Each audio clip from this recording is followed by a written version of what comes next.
See yourself? Welcome to Entrepreneur State of Mind. I'm your host, Dr. Dale Caldwell, and I have the honor of being with, I'm going to embarrass him, one of my favorite entrepreneurs in New Jersey, Mitch Cahn from Unionwear. Mitch, welcome to the show. Thanks, Dale. Hi. I really appreciate you taking time to be in studio with me here.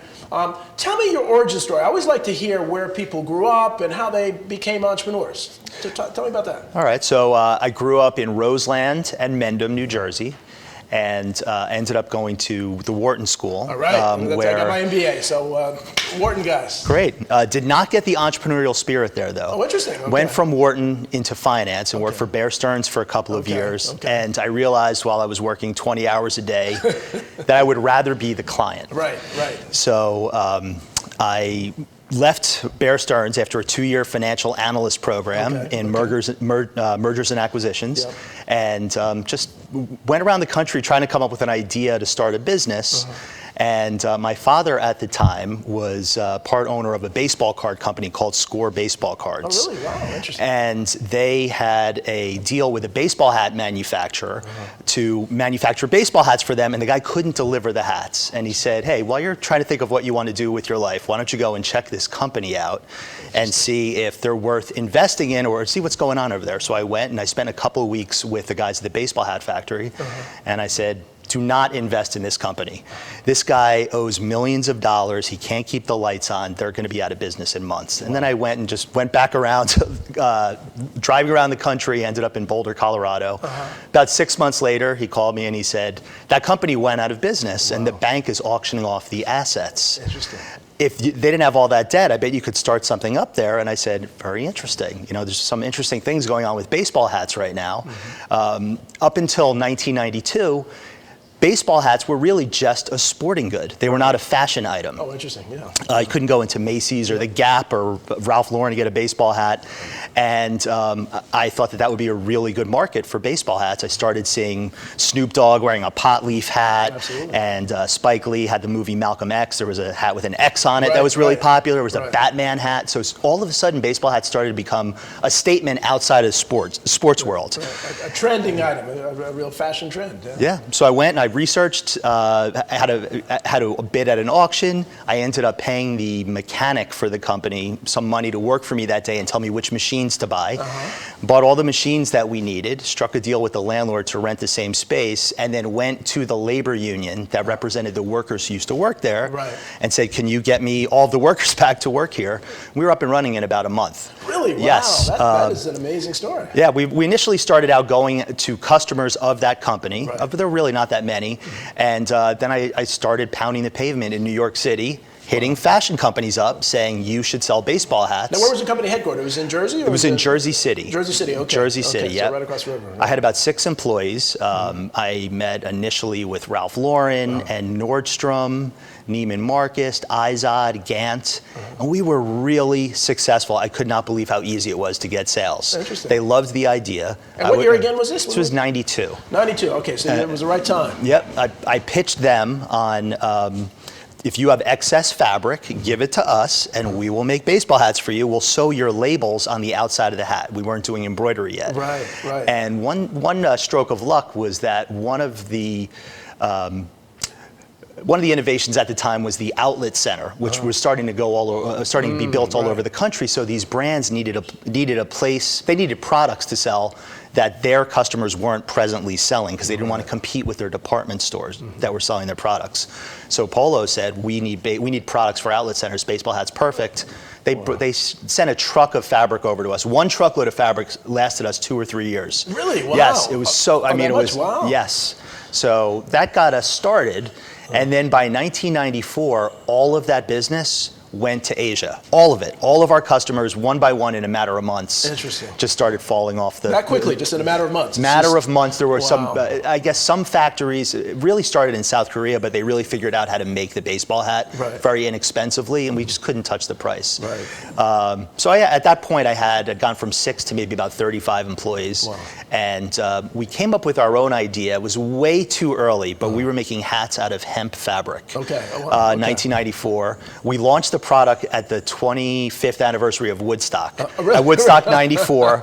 And we sold like 2,000 hats in about 2 days. Wow. It was really, and ended up going to trade shows and getting commercial business out of it, selling them to eco stores and head shops and record stores, getting custom work. Did you come up with that idea, or one of your employees came up with that? Or, I think I was in a room full of friends saying, "What do I do? I have these 35 people. We're losing all of our business really fast." And there were some jokes, and someone said, "Hey, I read this article that people are making hats out of making fabric out of cannabis. You could make hats out of that." And then light bulb went off, and so we named the company Headcase, and that was really popular for about 5 years or so, and then that started to die off. It didn't come back for another 15 years. And by around the year 98, 99, we realized, when we started this business, there were probably 1,000 hat factories. Now there's probably 25. China just put everybody out of business at that point. And we said the only reason we're selling some of these people is because A, we're made in USA, and B, we're the only union shop left. So we realized without even trying that we had built this market of labor unions that wanted to buy Teamsters Local 237 baseball hats, and we changed the name to Unionwear and started selling baseball hats to Union. That was like 98 was when we changed the name. Had a big stroke of luck in 2000 when, until 2000, there really was not a big political merchandise business because there was no infrastructure for it. They didn't have stores. But by the year 2000, e-commerce became somewhat of reality. People could order goods online with a credit card and pay for it. And one of the big users of that was the political campaigns. They started raising money online. So the Gore campaign decided they wanted to give away a Gore Lieberman baseball hat that was union made in America for anyone who donated a certain amount of money to their campaign. And we got that contract. And that opened up a new market for us, which was the political business, which has been a real core of our business for the last 20 years already. So now we're making hats for labor unions and political campaigns, and then the next 10 years we're just about growth. What about high schools and other things? Did you do high schools things or no? Even to this day, the first question we ask a customer when they say they want to buy hats from us is, do you have a compelling reason to pay a premium for a made in USA product? Because anyone who's spending $1,000 on a product is probably going to spend a few minutes and realize they can get this product less expensive with a made in Bangladesh or a made in China label on it. And so high schools kind of fall into that category. Interesting. Yes, I mean, schools are generally strapped for cash. They put these products out for bid, and unless they specify it needs to be made in USA, no one's going to win that bid using our products. So we don't do a big team business. There are certain categories that we do, and we kind of discovered that over the next 10 or 15 years as we were growing. So in 2008, when the federal minimum wage increased, up until that point, New Jersey was probably almost double what it was for the rest of the country, almost like it's going to be in a few years if there's no federal minimum wage increase. We had a tough time competing with other made in USA facilities for military contracts. But when the federal minimum wage increased, we started bidding on military contracts, and it leveled the playing field and very quickly became about a third of our business. Interesting. Wow. But we got into the military business, and we also invested a lot of time in building out lean manufacturing systems for our factory to make us more competitive. So once we had that under our belt, we wanted to expand into other products. We bought a bag factory that was located in East Newark, moved them into our facility, and then all of a sudden we've double the size. So we had twice as many employees. So you're doing bags now too, and 2008 we started making bags, backpacks, tote bags. That factory came with a contract to make tote bags for Vineyard Vines, who's still one of our biggest customers. So that helped us get somewhat back into the fashion business. And it also opened up some other types of businesses for us. We're making luggage, we're making garment bags, and binders and portfolios, and we really started to hit our stride by around 2010 and 2011, and part of the reason for that is that's when labor prices in China started to go up. Wages in China started to go up around the time of the Great Recession here. Our wages remained somewhat flat during that time. So while we weren't competitive with China, we were kind of in the ballpark on a lot of products. And as you get in the ballpark, more people are going to buy from you. If the difference is just a little bit, they're going to say, buy American. Exactly. And there's there's a demand. Remember the Wharton, the elastic and elastic demand, and so that's great. So now before we talk about, I mean, you've just done some amazing pivots over the years. There was talk before the pandemic about getting rid of plastic bags. So that's good for your business. Yes, that was good for manufactured tote bags. Right.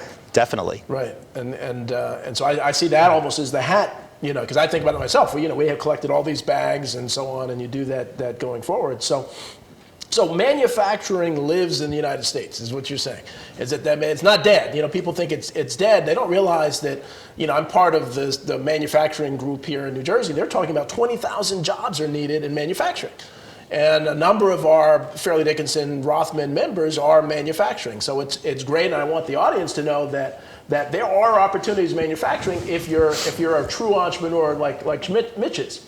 So let's talk a little bit before we'll get going before the break. Pandemic. This is a tough time. It's been a tough time for you. So talk to me about what's been going on the last year or so. So beginning of the year, we were about to have a year like no other. We had the presidential election. Beginning of 2020, right? Yeah. Beginning of 2020. Presidential election. There were 17 presidential candidates we had contracts with to make merchandise. It was crazy. We also had the Olympics this year, which we had a contract to produce hats for, and the census. And those are three big events that require made in USA products. And within a 3-week period at the beginning of March 2020, everything was canceled. All the candidates dropped out. The remaining candidate, Joe Biden, they closed their merchandise fulfillment facility and turned off the website basically for about 2 or 3 months. Olympics was postponed, census was postponed. And at that point, we had about 180 workers because we were gearing up for these events. Well, Mitch, stay there because I want, when we come back, we're going to take a commercial break.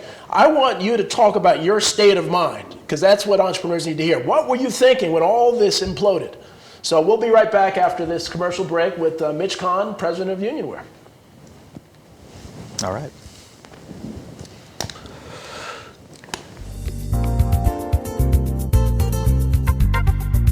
Networkers in the greater Philadelphia and South Jersey area. So join me every week, 12:30 on Thursdays during your lunch break, and now on Fridays at 9 and 9:30 p.m.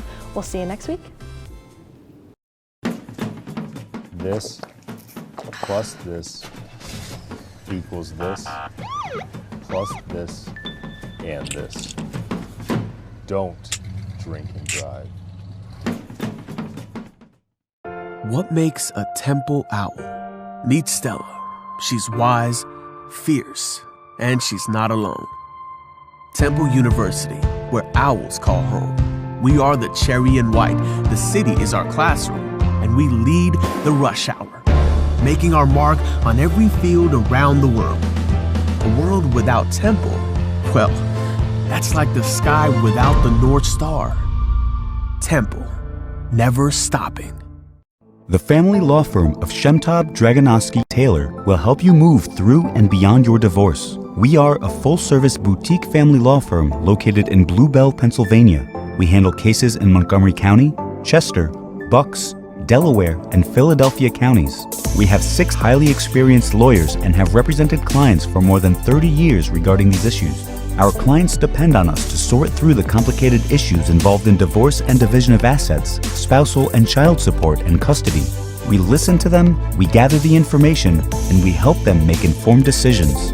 We pride ourselves in our knowledge and our experience. We try to settle cases when we can, but we zealously advocate for our clients at trial as experienced and successful litigators. If you need help on any of these family life issues, please call us for an appointment at 215-542-2105 or check us out on our website at www.shemtablaw.com. So, I got this new family, and I don't know what it is about this one, but she can't seem to put down that toy. all day long. Tap, tap, tap, tap. Oh, and she even talks to it. She talks to that more than she talks to him. What's up, bro? Nice shirt. Who's she talking to? Her mom? She talks to her mom a lot. Why buy local? When you shop with local businesses, you're spending your money on more than just the item you're buying. You're adding a building block to your neighborhood. It starts with a single purchase, maybe a cup of coffee, groceries from a local co-op, or even a shiny new bicycle from one of the nearly 28 million small businesses nationwide. Your money doesn't stay in the till for long though. Local business owners use the money to create a lot of economic activity in your neighborhood, like buying from suppliers, many of whom are also local businesses. Paying taxes to the city, which builds and maintains the infrastructure we all rely on. Employing local workers, contributing to 65% of the net new jobs each year. Add this all together and you've got a recipe for a happier, healthier, more connected neighborhood. Now that's an investment worth making.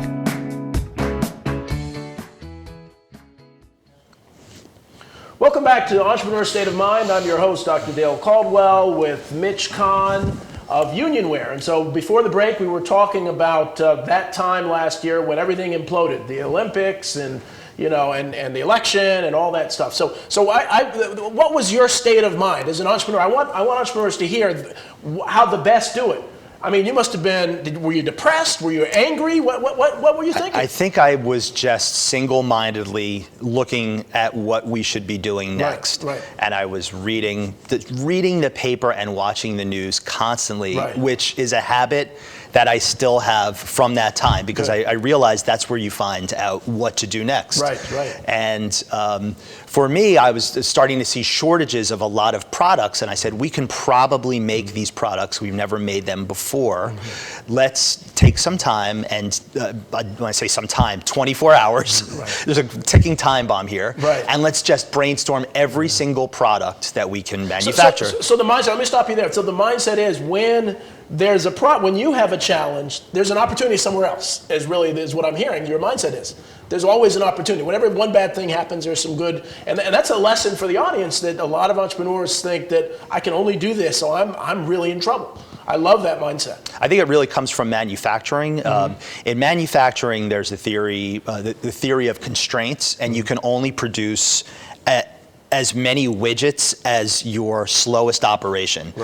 But when you speed up that operation, by definition, there's going to be another operation that's the slowest operation. There's always a bottleneck. So I think that way with economics. If there's something's overheating, that means that there's a bottleneck somewhere. And if you can be a solution to that bottleneck, you can kind of... That's brilliant advice. That really is brilliant advice. Thank you. All right, so here we are. We're at the stage, the Olympics and everything is, and so what do you do? So we developed this list of products, and I contacted the international vice chairman of the labor union that represents our workers. They had become affiliated with the SEIU, which is the healthcare workers union. And I said, hey, is there any way you can talk to people at SEIU or the hospital association, who's their negotiating partner, and see if we can help produce some of these products for them? And I got a call 2 hours later from the hospital association, and they said, yes, you can produce these things for us: hospital gowns and face shields. Two things I'd never made before, never really seen before. They were isolation gowns, actually. He sent me pictures, and when I saw the picture of the face shield, I said, this is going to be easy. This is the clear plastic that we use in our binders, and this is the foam we use in our backpack straps, and these are the headbands that we use in our baseball hats. I have this stuff here. I can make a sample for you today. We made a sample, we messaged to the city, and we went into production the following week. Now, do you have to redo your machines? One of my clients does high-speed machine development. Did you have to redo the machines, or how did you we did not have to redo machines for that particular operation, but there are times that we just got a big contract for masks. And we don't have enough machines set up to make masks, so we have to buy attachments and reprogram certain machines. But it's maybe it's not expensive, and it's a couple hour process for each machine to do that. So that does happen when you have to take 100 people and have them all do something different. But we had the right machines to make all of these products. And so you started doing that. How many months did you do that for? So we manufactured face shields and gowns almost exclusively for, I want to say, 3 months. months, up until about the end of June. And then the country was able to get products in from China much less expensively at that point, and we saw the business just disappear and dry up pretty quickly. Fortunately, we were still heavily involved in the political merchandise business, and the Biden campaign actually sold a lot of merchandise, more than we'd ever seen before, a lot more than we'd ever seen before, and that really carried us through the rest of the year.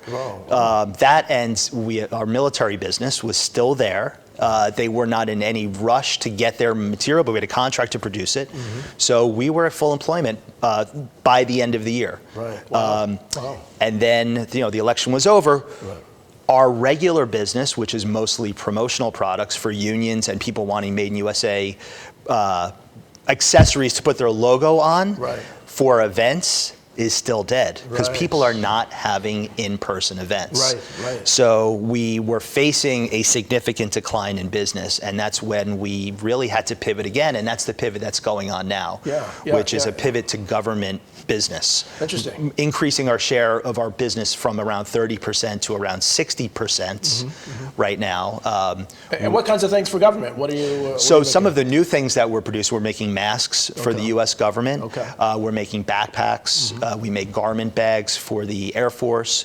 We're making firefighter backpacks for the Forest Service. That's a new contract for us. The fireproof backpacks? They're backpacks to carry gear on firefighting gear, on helicopters and other types of transport equipment for firefighters. And we have been successful in that pivot. We hired the director of military sales for Brooks Brothers, when they shed that division in their Chapter 11, said, well, can you come on and help us get some contracts in areas that we never thought of before? And Brooks Brothers was making the dress uniforms for a number of the military divisions. And she walked in and introduced us to a lot of different potential contracting officers and prime contractors, and we've gotten business from that. We've gotten enough business to hire everybody back who used to work for us. So that's been fantastic. So let's walk through this idea. So how did you get to, you just heard that Brooks Brothers was having financial challenges and you just called them up, or how did you get this person? So as soon as I started hearing the word stimulus come out of Biden's lips, I said, okay, that means that the government is going to be dropping potentially trillions of dollars on the economy. And if you're doing business with the government, that's going to be a source of revenue for you when your commercial business is dried up. So I had that thought going on in my head, and then the woman who we hired actually reached out to me on LinkedIn. So really? Okay. And she said, well, I'm interested, can I? And I said, yes. This is perfect timing. And if we had a phone interview, I think I hired her about a week later. So she reached out to you? She reached out to us. Had seen a lot of news stories about us doing work in masks and PPE, which was most of that was government business. So she was looking for a job, and it just worked out well. Now, have competitors kind of copied you with this union? Are there many other union shops that are trying to? I don't think anyone has thought, I want to get more business, so I'm going to become union. That's just and that just hasn't happened. The union's actually they were instrumental in landing us this most recent mask contract. So they've been very helpful in getting us government business as well. We have no problems being a union shop. See, that's one of the things that consumers need to really understand. So obviously I started these things called entrepreneur zones, and I'm a big believer that if you want to reduce property taxes, support your local businesses. Buy locally, because as much as you save a few dollars here and there going online, by supporting locally, you're helping the local baseball team. You're creating ratables for the local. And so we as consumers need to understand we've got to support American, local, New Jersey, community businesses. And it's just good business. And I don't know why people don't seem to really understand that. Yeah, people don't realize that they're investing in their community when they buy local, particularly when they buy something that's made locally, because manufacturing is very labor intensive. to make 1,000 backpacks a week, you might need 100 people to work there. But to Right. sell 1,000 backpacks a week in a store, you might only need 4 people to work there. Right, right. And to sell 1,000 backpacks out of a warehouse, you might need 1 person Right, right. to work there. Right. So that does make genuine shockwaves in the economy in your community to buy locally manufactured goods. Well, this has been just every time we talk, it's a wonderful lesson on entrepreneurship. When we think of Entrepreneur State of Mind, I see your picture, Mitch, pivoting, doing the right thing, helping people, and making money doing it. So you can really, really do that. The thing about these shows, they go by so quickly. So we're really at the end of time. So I just want to thank you so much for coming and keep up the good work. And I know this won't be your last pivot. You're going to pivot to something else, and we'll have you back and hear what's going on next year. So. Again, I'm Dr. Dale Caldwell. This is the Entrepreneur State of Mind with Mitch Cahn, president of Unionwear. If you are looking to buy a bag, a hat, look up Unionwear. What's the web address? It's unionwear.com, and that's union and WEAR.com. And you can look us up on LinkedIn or Instagram or Twitter as well. Mitch, again, thank you very much. Thank you all for watching. We'll see you the next time on Entrepreneur State of Mind.